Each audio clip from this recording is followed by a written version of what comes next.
Bom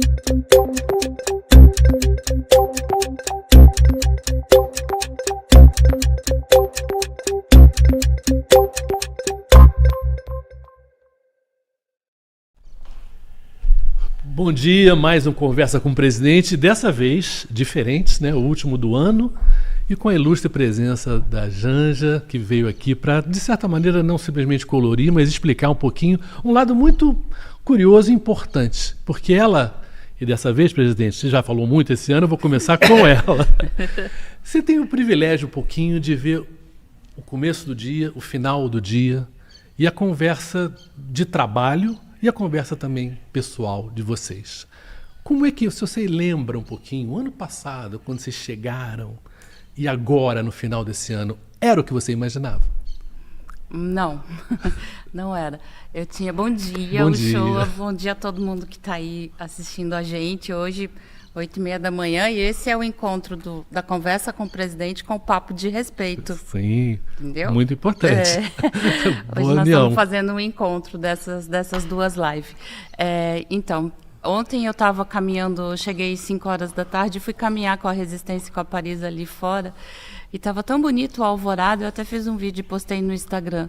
E eu fiquei pensando exatamente isso, está fazendo um ano que a gente chegou em Brasília, né, um pouquinho mais por conta da transição. E aconteceram tantas coisas, a vida deu uma volta. Quando ele estava em Curitiba, que a gente começou a namorar, nunca na minha cabeça passou estar aqui nesse lugar e tal, né? Pensei da gente construir uma vida, mas hoje a gente está construindo uma vida juntos e pelo Brasil, né? E ontem eu fiquei caminhando e pensando nisso. É muito, muito, muito diferente de uma vida normal, de um casal normal, obviamente, né? Mas é uma vida feliz, então isso é o que importa, uma vida de muito amor. Amor, mas você tem o amor e você tem o trabalho, porque você pensa Brasil, você se incomoda com o Brasil, você quer um Brasil melhor e você tem ideias. Como é que você lida com ele quando o assunto está trabalho demais, porque ele já está cansado? Quando é que você enxerga nele que não dá para falar disso, vamos falar de outras coisas? Como é que você acelera ou freia? Eu conheço muito bem ele, eu sei os tempos dele, eu sei os tempos em que é para não falar de trabalho e sei o tempo que é para também conversar um pouco sobre trabalho. Quando o ano passado a gente conversou um pouco e quando ele me disse assim, você vai fazer o que você quiser fazer, então eu vou fazer o que eu sei fazer, né? Que eu estudei para isso, que eu trabalhei durante minha vida toda com alguns programas de responsabilidade social, sustentabilidade, alguns temas. Então é sobre isso que eu sei falar. E é sobre isso, basicamente, que a gente conversa, eu troco muito com ele, né? Final de semana a gente sempre está sentado ali na piscina, conversando e tal, tomando uma fresca, porque a semana é sempre muito agitada. Mas tem momentos que é para falar de trabalho e tem momentos que é para extravasar e falar de outras coisas. Então eu sei bem separar esses momentos, né? Presidente, como é que foi essa parceria? Como é que foi essa parceria, de certa maneira, né? Porque 20 anos atrás você entrava aqui numa outra situação, um outro Brasil e um outro Lula também, né? Quer dizer, agora, esse último ano, quando você olha para trás e com a parceria com a Janja, como é que você se sentiu? Deixa eu falar uma coisa bem sincera. Eu acho que a gente está terminando o ano de forma excepcional. Ou seja, não poderia existir nenhum cientista político, nenhum analista político que pudesse imaginar que a gente fosse chegar no final do ano na situação promissora que nós estamos chegando. É uma situação, sabe, bonita, o povo mais alegre, o povo com mais esperança, o Brasil crescendo, o desemprego caindo, o salário aumentando, o preço da comida baixando, sabe, o Brasil voltando a ser respeitado no mundo. Tudo isso é uma coisa muito prazerosa para quem herdou o Brasil, que eu herdei, destroçado, vindo de uma pessoa negacionista que não acreditava em nada e que não fazia nada de bom. Essa é a verdade. Ou seja, eu estabeleci com a Janja uma política de convivência que pode ser duradoura se a gente souber lidar com isso. Ou seja, eu não gosto de trazer para casa problemas do trabalho. Eu não gosto de sair do palácio 9 horas da noite com a cabeça cheia de discussão e trazer para casa e descarregar no travesseiro. Eu não gosto. Às vezes eu fico quieto, ela pergunta o que você tem, o que você está pensando, sabe? Eu sempre falo, não estou pensando em nada, porque também eu não vou trazer para dentro de cada discussão. Mas o que é importante essa relação? Essa relação é importante porque a Janja me passa confiança. Ela me passa certeza, ela dá palpite nas coisas que eu vou fazer, ela fala, ela dá conselho, sabe? Então, isso é importante, você ter alguém com quem você compartilhar as tuas angústias diárias. E o que eu disse para a Janja é o seguinte, ou seja, ela não pode ser uma primeira-dama tradicionalmente como sempre foi a primeira-dama, sabe? Aquela mulher que acompanha o marido e que faz as coisas certinhas, faz a política de visitação. Não, ela é uma agente política.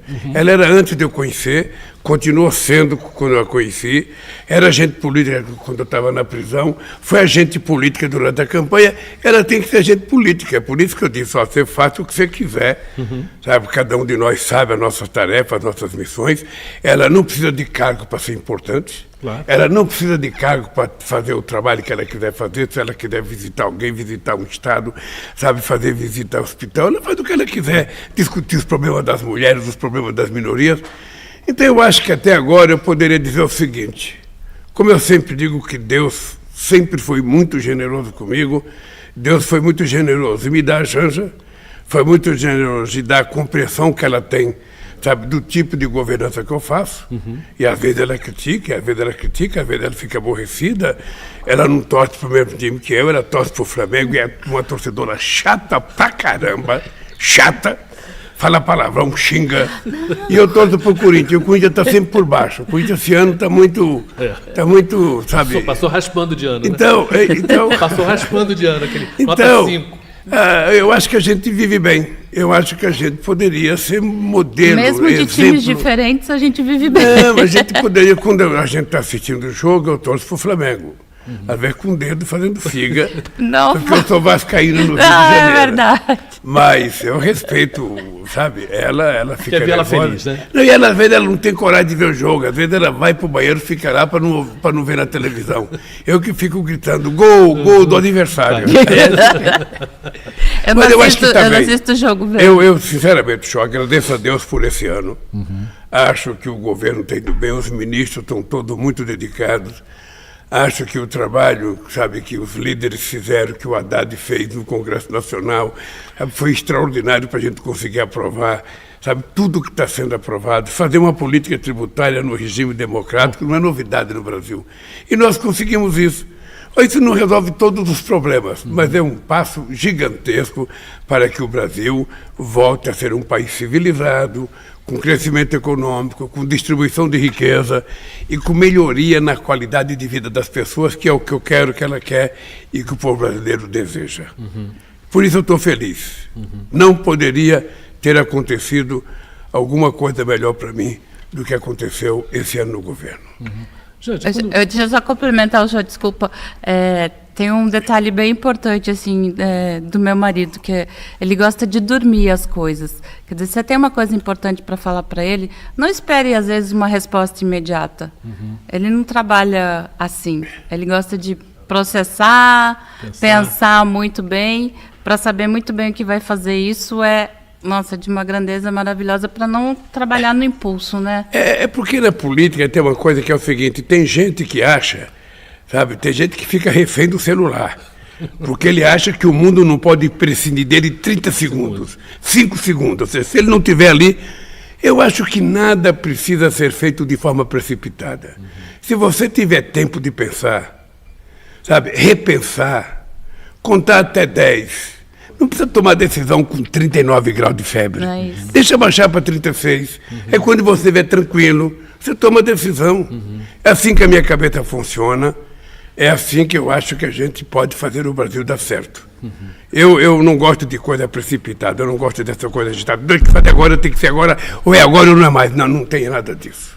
De certa maneira, é a experiência, né? Quer dizer, o terceiro mandato te deu, talvez quando o Brasil ficou assim, quem vai ser o ministro do STF no primeiro semestre, depois no segundo semestre, depois o cargo aqui. Havia uma pressão de escolher, mas que você preferiu exatamente fazer o que a Janja falou, né? Quer dizer, deixa o tempo passar para você pensar, repensar. Tempo para pensar é uma coisa que você precisa de qualquer maneira. Não interessa a tecnologia, né? Tempo para pensar é igual hoje como era 50 anos atrás, né? É a melhor maneira de você tomar decisão. Não tem jeito. Não tem jeito. Às vezes a gente toma café, ela vai falando das coisas que ela ouve, das coisas... Porque ela também vive na internet. Ela vive no celular. Então, ela fica vendo um monte de notícias. Mas eu estou aprendendo com você a não ter ansiedade. Às vezes eu tenho, mas eu estou aprendendo a não ter ansiedade da internet. Às vezes eu falo para ela, Janja, você não precisa ficar nervosa com coisas que não são do teu interesse imediato. Não vai resolver você ficar nervosa, ficar agitada. Sabe? Então, eu não vejo o que você não precisa ver, querida. Sabe? Eu me controlo muito. Eu me controlo porque... Quando você chega no governo, você já tem problema. Você pensa que é fácil aturar o Pimenta na SECOM? Você pensa que é fácil aturar o Stuka? Você pensa que é fácil aturar o Marcola? Agora, você pensa que é fácil eles me aturarem também? Sabe? Então, se eu não tiver paciência, se eu não me controlar e eu for precipitado, as coisas saem muito erradas. Sabe? Eu sempre deixo para pensar bem. Às vezes eu converso com outras pessoas, eu tenho coisas que eu não sei. Então eu vou consultar pessoas que sabem, eu vou pegar referência para poder tomar decisão. Sabe? Eu estou muito tranquilo com relação a isso. Se tem um ser humano hoje tranquilo com relação ao que quer, com relação aos sonhos que tem para esse país, sou eu. Sou eu. Eu te confesso que eu nunca estive tão tranquilo, tão sereno, tão calmo como eu estou agora. E quem quer falar de coisa séria de manhã com um homem que levanta preocupado em dar uma mão e a melancia para as cachorras, né? Resistência e Paris açaí. Aliás, passam uma mãozinha. Antes dele tomar café, já tá lá cortadinho, ó.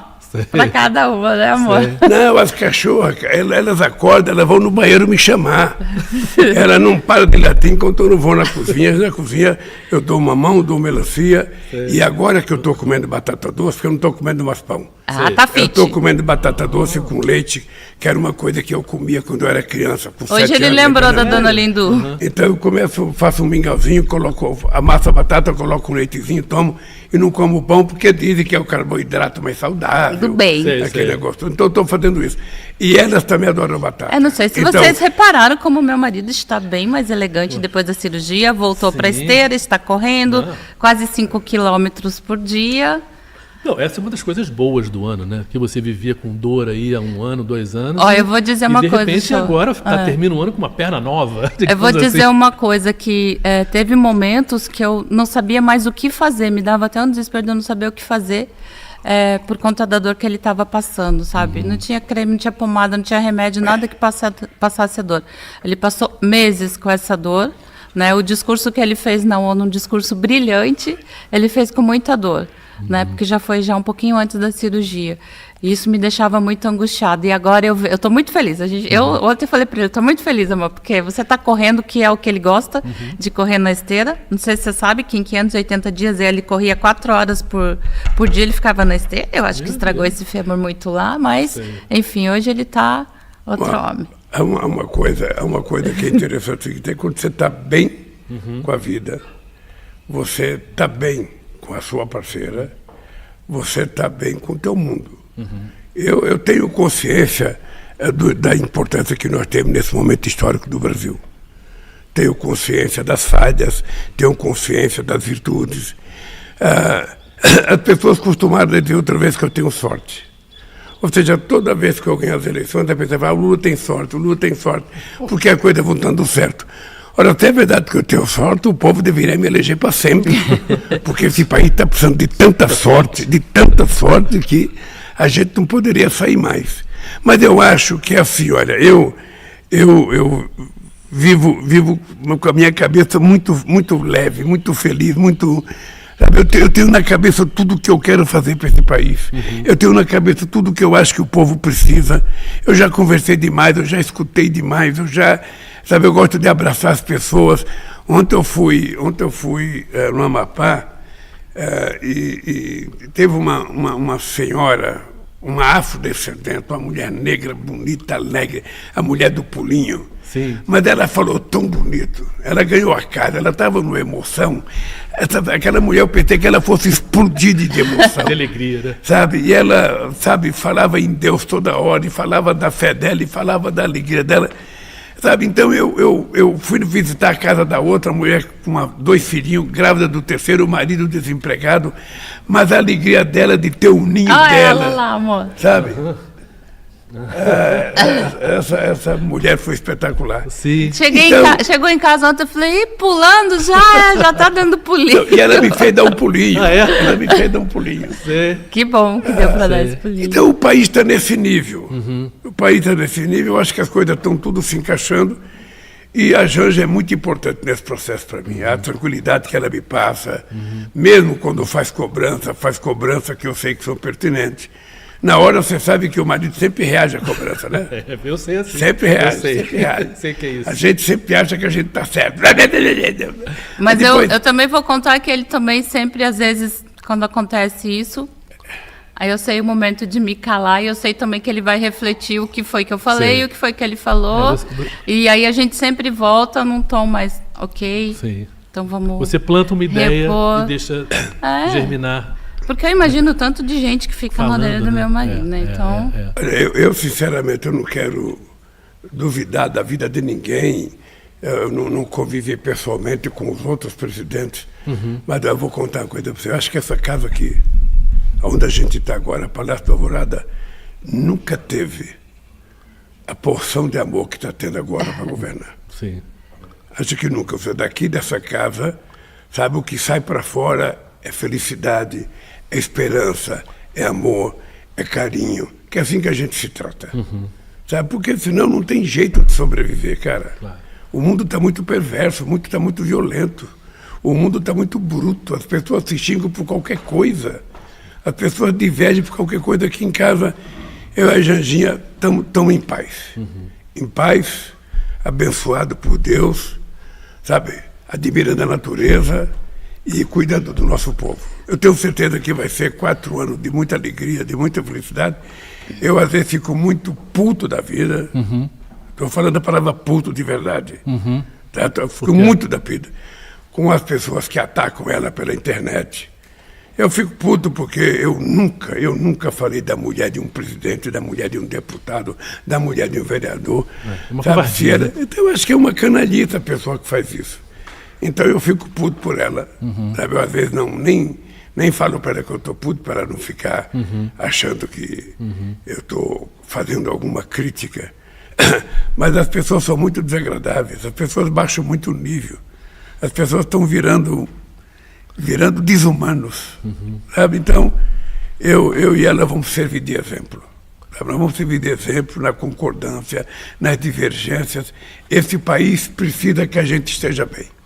Se eu estiver mal dentro de casa, eu estarei mal lá fora. É verdade. Se eu estiver bem dentro de casa, eu estarei bem lá fora.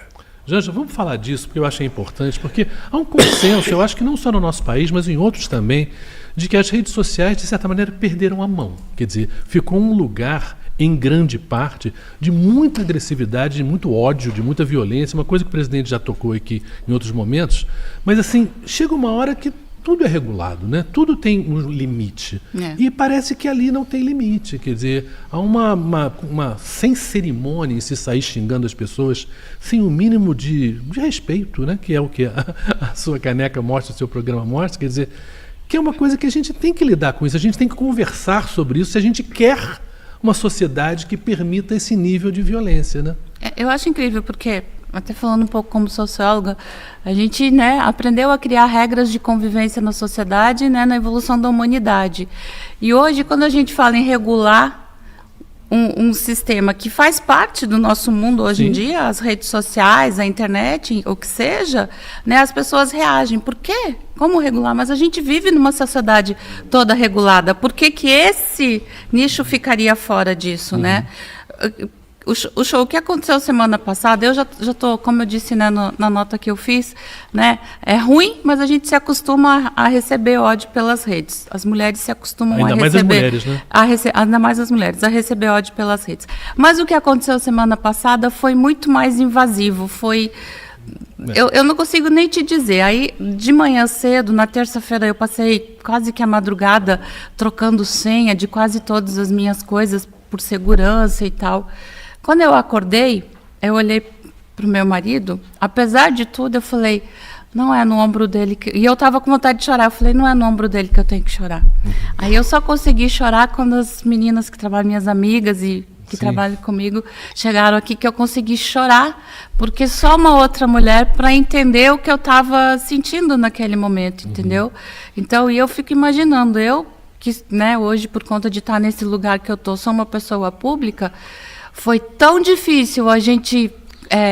que o Twitter derrubasse, né, congelasse tanto, né? A minha conta 1h30.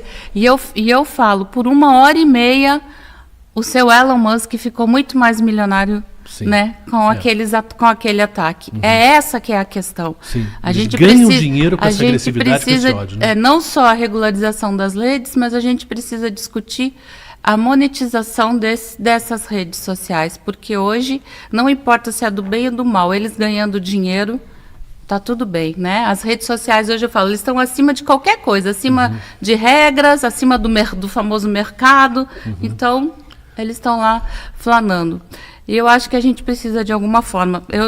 Essa semana eu tenho conversado bastante com as pessoas. Eu acho que o governo está com uma proposta de um plano de combate à violência contra as mulheres nas redes, digital. Eu acho que a gente precisa focar um pouco nisso. Eu acho que a gente vai começar a discutir isso de uma forma mais forte. Mas é isso. O que aconteceu com a Janja foi importante porque chama a atenção da gente para outras coisas. Um dos moleques que hackearam ela e que ficaram 1h30, sabe, brincando com as informações dela, é um moleque de 17 anos. Sim. Que certamente está dentro de casa sentado, o pai e a mãe acham que é um santinho, nossa, como meu filho é bonzinho, como meu filho é educado, ele não sai da frente do computador, mas não sabe o que o filho está fazendo. Sabe? Então é importante, a violência contra meninas é uma coisa absurda.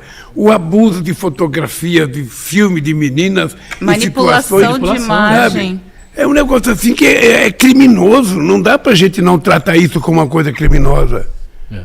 Sabe? E tem meninas se cortando, tem gente se matando, tem gente se violentando. Então nós vamos ter que fazer uma regulação séria. E eu vou dizer mais, não é uma regulação só para um país, é uma regulação para o mundo. Exato. Tá? A União Europeia já fez uma regulação, sabe? A gente vai ter que olhar bem o que foi feito, vamos ver o que está acontecendo na China, nos Estados Unidos.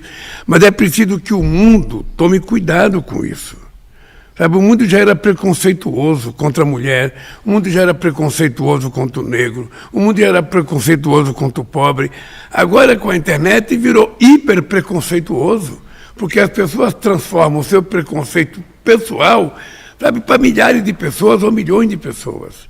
Como é que a gente trata isso sem fazer censura? É um desafio. Claro. Mas você veja um negócio, a televisão tem limite, tem regulação. Tem regulação. Nossa. Rádio tem regulação. Sabe, é tem. preciso, então, você criar outra regulação para esse cidadão que não paga nem imposto no Brasil. Todos eles são, sabe, dos Estados Unidos, todos eles ganham uma fortuna, não pagam nenhum imposto e falam o que quer. E ainda não obedece sequer decisões do governo. Eu não sei nem aonde processá-los. Se é processo no Brasil, se é processo nos Estados Unidos, porque processá-los eu vou. Sim. De alguma forma, a gente fez uma pesquisa, as meninas fizeram uma pesquisa, tem muitas pessoas públicas que têm as suas contas invadidas e o primeiro-ministro da Austrália, então, sabe? Então a gente tem que, de alguma forma, responsabilizar essas plataformas e regulá-las, né? O problema não é só do Brasil, o problema é global. A gente não pode deixar que essas pessoas se escondam por trás de uma ideia de liberdade de expressão. Eles estão ganhando muito dinheiro com ódio. É claro que, só para eu completar o que você falou, amor, a gente viu que é um menino de 17 anos que invadiu o meu Twitter, que escreveu aquelas barbaridades, mas fomentado por um adulto. Sim, não. Sabe? Não, é um contexto, então, né? a gente precisa investigar, não criminalizar só esse menino, né? E tentar reeducá-lo para viver numa sociedade com um pouco mais de solidariedade e empatia, mas a gente precisa também investigar quem são os adultos que estão por trás desses adolescentes. Porque existem adultos por trás desses adolescentes fomentando esse ódio nas redes. Não é do nada que acontece. Então, a gente precisa muito olhar com muita calma isso, sabe? Mas vamos virar um pouco a página, porque a gente começou... Uma coisa boa. A gente começou falando de coisa boa. Tem uma abelhinha. É uma abelhinha, já está aí. A gente começou falando de coisa boa, agora voltamos para coisa boa. Ou seja, como é que você está vendo a evolução... Você vai me fazer pergunta? Como é que você está vendo a evolução da participação das mulheres na vida política? Então, é uma pergunta difícil de responder porque está ligado a tudo isso que a gente tem falado, né? A gente teve um momento de muito mais mulheres na política. Eu acho que a gente teve um retrocesso muito grande. Com toda a violência que a gente tem assistido, a pandemia ajudou muito isso, uma violência dentro de casa, uma violência nas redes. As mulheres, por conta disso, têm desistido um pouco da política. A gente tem companheiras do nosso partido que não querem mais se candidatar ano que vem. Sim. Não quero mais ser vereadora, porque eu estou lá numa cidade de 3 mil habitantes, sabe? Cheia de uma Câmara só com homens, eu a única mulher. O que eu vou fazer? Eu não consigo mais, eu estou sendo muito agredida, muito exposta. E a gente precisa criar uma rede de proteção para as mulheres poderem participar da política. O Brasil, amor, na América Latina e Caribe, é o penúltimo em participação feminina nos parlamentos. A gente precisa mudar isso. A gente precisa, de alguma forma, mudar isso. As cotas já não bastam mais. As cotas já não atendem. A gente precisa mudar a legislação eleitoral e brigar por cadeiras no parlamento. Temos cadeiras para as mulheres, é 50% a 50%. E aí eu estava conversando com uma companheira nessa viagem agora, que ela falou assim, não pode ser 50-50, porque se as mulheres terem 50%, a gente está com um problema, porque as mulheres estão sendo mais eleitas que os homens. Então, aí a legislação diz, mas não, vocês é só 50%, então é o número mínimo. É mínimo, não. Então, a gente precisa... Tem que equilibrar porque as leis que nos protegem, elas são necessariamente propostas por mulheres. E se a gente não tiver mulheres no parlamento, como que vai acontecer? Muita coisa foi feita, né, eu tenho a compreensão do seguinte, veja, não há possibilidade de a gente achar que os avanços serão garantidos por lei ou pela Constituição.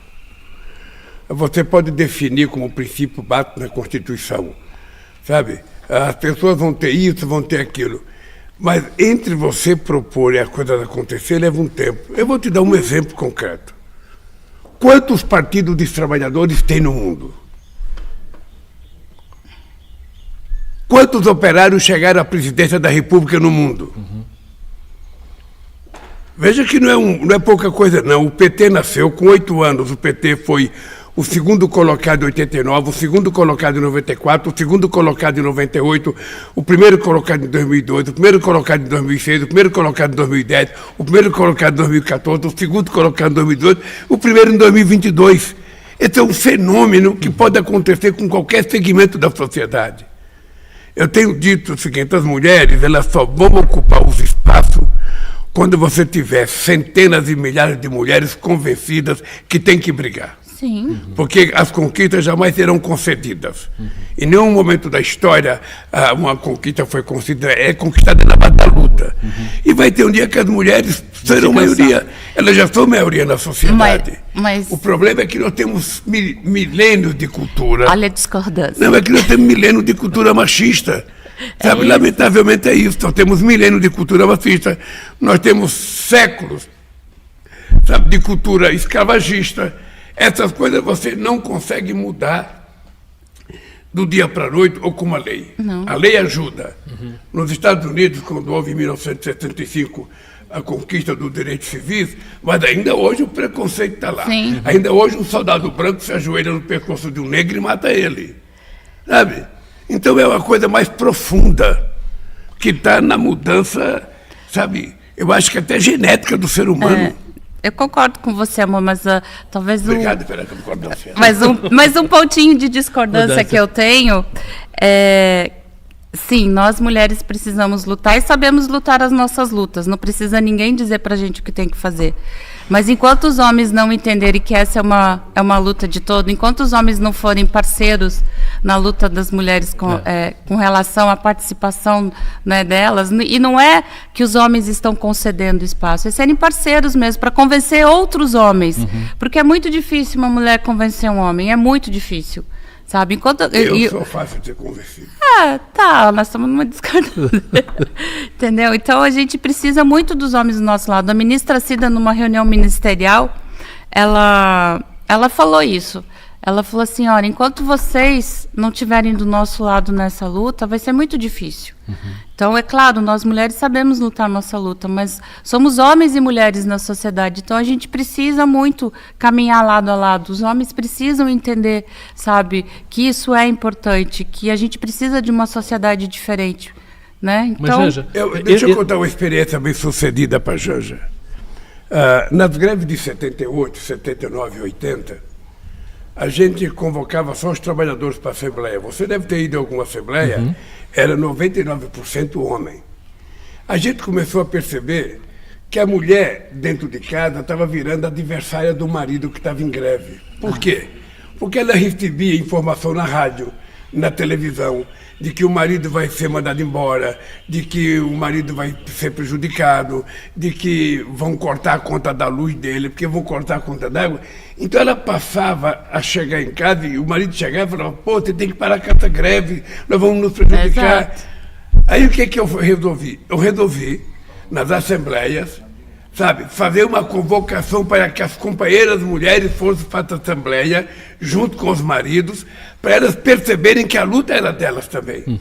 E ela tinha que ser parceira do marido, ela não podia enfraquecer o marido.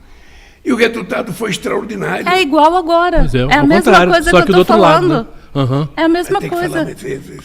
Sim.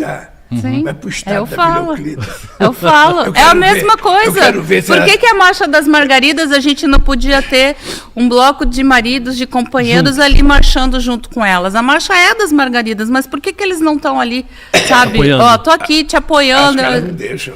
Não é isso, Eu já te não. É falei que porque eu eles... eu vou ver o jogo do Corinthians e Flamengo das mulheres.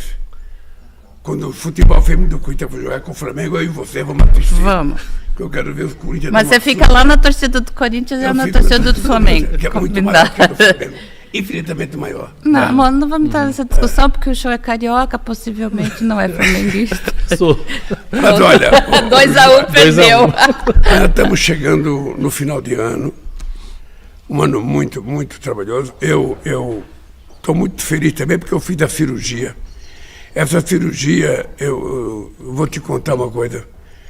Eu, se tivesse mais maturidade, eu teria feito a cirurgia 1 ano antes. Antes da campanha. Eu não sei se você lembra na campanha, quando eu estava dando aqueles pulinhos em cima do caminhão, era para motivar o Haddad e o Alckmin pular também, sabe? Para passar tesão na campanha. Esse é um fato. Sim, entusiasmo. Ah, Falar em tesão às 9 horas da manhã, tá bom. E aí, Tá tudo sabe, bem. mas quando parava aquilo, que eu chegava em casa, rapaz, era uma dor infernal. Eu não conseguia dormir, eu não conseguia ficar sentado, eu não conseguia Não tinha dormir posição. de barriga para cima, de barriga para baixo, de lado para esquerda, para direita, ou seja, eu não tinha feito. E foi aguentando. Aí eu pensei, vou operar antes dessa posse. Falei, não vou operar. Fiquei naquele hotel até fevereiro, porque o inquilino que ficou aqui não cuidou disso aqui. Se a casa que ele mora for cuidada como foi cuidado disso aqui, nem vá. Então, a gente ficou 2 meses lá e eu com dor. Falei, não, eu vou tomar posse primeiro. Aí tomei posse. Bem, aí tem que reconstruir o país, então tem que ficar trabalhando para reconstruir. Aí tem que viajar para o exterior para recuperar a imagem do Brasil. Depois que isso terminou, eu falei, sabe de uma coisa? Agora tem mais jeito. é hora de parar a minha dor. Eu fiz a cirurgia, foi como se Deus colocasse a mão assim, tirasse a dor, sabe? E me deixasse inteiraço aqui, forte, bonito, animado, com muita vontade de lutar. E agora é que eu tenho... Tá bonito, os meus potinhos de skincare, ó, tô dividindo. Tá durando menos tempo. Brincadeira. Presidente, a gente está terminando, tá chegando, você tem muito trabalho ainda hoje, esse final de ano, essa semana é uma semana importante no Congresso também. Eu gostei muito da participação da Janja também, mas eu queria perguntar para você, Papai Noel, Deus, que esse final de ano aí, o que você pensa para o ano que vem? O que você quer mais para o ano que vem? Claro que a coisa começou muito bem. Quando a gente fala de economia, então, se imaginava 0,7% no primeiro começo do ano, a gente está praticamente com 3%, a inflação baixando, a Bolsa muito bem. Quer dizer, tudo isso, de certa maneira, foi uma surpresa muito boa e já está consolidado isso. Mas para o ano que vem? Olha, para o ano que vem, eu espero que as coisas melhorem. Você fica vendo manchetes, e hoje eu vi uma manchete que me deixou irritado. Eu fiquei muito irritado. É bom cumprimentar o se eu falar, porque eu fiquei muito irritado. Eu vi uma manchete da OCDE fazendo o julgamento da economia brasileira. Eu quero até aproveitar essa gravação aqui para dizer para o pessoal da OCDE que quando chegar no final do ano que vem, eu vou convidar vocês para tomar um café para provar que vocês erraram com relação à previsão que você tem do Brasil. Porque o Brasil vai crescer pouco, porque não tem das contas, vai crescer pouco, não tem pouco. Sabe como é que vocês dão palpite se vocês não sabem? Em janeiro deste ano eu estava em Hiroshima e a presidenta do FMI falou, porque o Brasil só vai crescer 0,8%. Eu falei, você está enganada, o Brasil vai crescer mais. Agora, quando estava na Índia, eu falei para ela, eu não te falei? Eu queria falar para o pessoal que fica pessimista, mas a China não vai crescer, mas não sei o que, não vai crescer. O Brasil vai crescer. O Brasil vai crescer. Os dados que eu tenho e as possibilidades de investir que nós temos é muito grande. O dinheiro está circulando aos poucos na mão das pessoas. Se você quiser ter ideia, o Banco do Brasil emprestou este ano mais que o dobro de tudo que foi feito ano passado. O transporte investiu este ano 4 vezes, mais do que foi investido nos 4 anos do governo passado. A Caixa Econômica emprestou este ano mais do que foi emprestado no governo passado. Ou seja, esse dinheiro está circulando. Esse dinheiro vai chegar no povo, vai produzir alguma coisa, vai gerar um emprego, vai gerar um salário. Então, eu estou muito otimista com 2024.